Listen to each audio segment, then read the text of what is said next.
The Gifted est une série télévisée américaine créée par Matt Nix. Elle est basée sur la série de comics X-Men et c'est une coproduction entre 20th Century Fox et Marvel Television.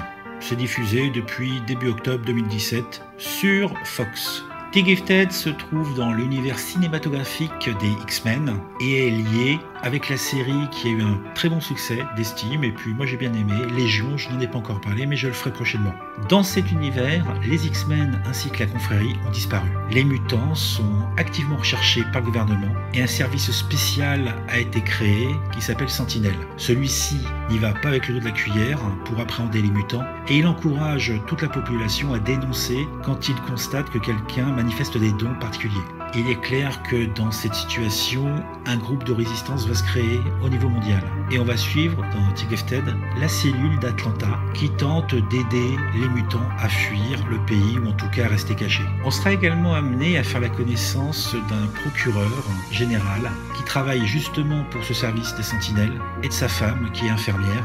Ils ont 2 enfants et par un malheureux concours de circonstances, on va constater et toute la population du coin va se rendre compte qu'ils ont des pouvoirs de mutants. Cela change la donne évidemment et toute la famille va fuir et nous aurons droit à une course-poursuite plutôt sympa, ne manquant pas d'effets spéciaux. Ils trouveront de l'aide auprès de cette cellule de mutants et ils apporteront leur contribution à la cause.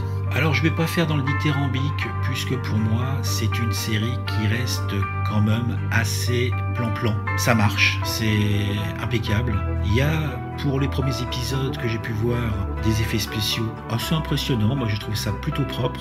Je suis pas un spécialiste, mais je trouve que ça manque un petit peu d'humour. Et j'ai été un petit peu perdu puisqu'il y a énormément de personnages. Ils essayent de tous les présenter, de les mettre à l'écran, mais dans des formats de 40 minutes, c'est quand même chaud d'avoir une vingtaine de personnages qui sont tous importants. J'ai trouvé les acteurs plutôt pas mal.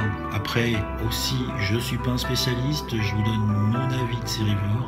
Et si j'apprécie et je vais suivre cette série, je trouve quand même que c'est loin d'une aventure créative et plus proche d'une commande. Dans tous les cas, on peut dire que l'écriture du scénario est intelligente et les personnages sont plutôt forts. C'est ainsi que se conclut cette présentation critique de The Gifted. Si vous l'avez apprécié, vous pouvez mettre un j'aime, vous pouvez la partager cette vidéo sur les réseaux sociaux, vous pouvez également parler avec moi de tout cela dans les commentaires et vous pouvez me suivre sur Twitter et Facebook. Je vous dis à bientôt pour une nouvelle présentation critique du Sérivore.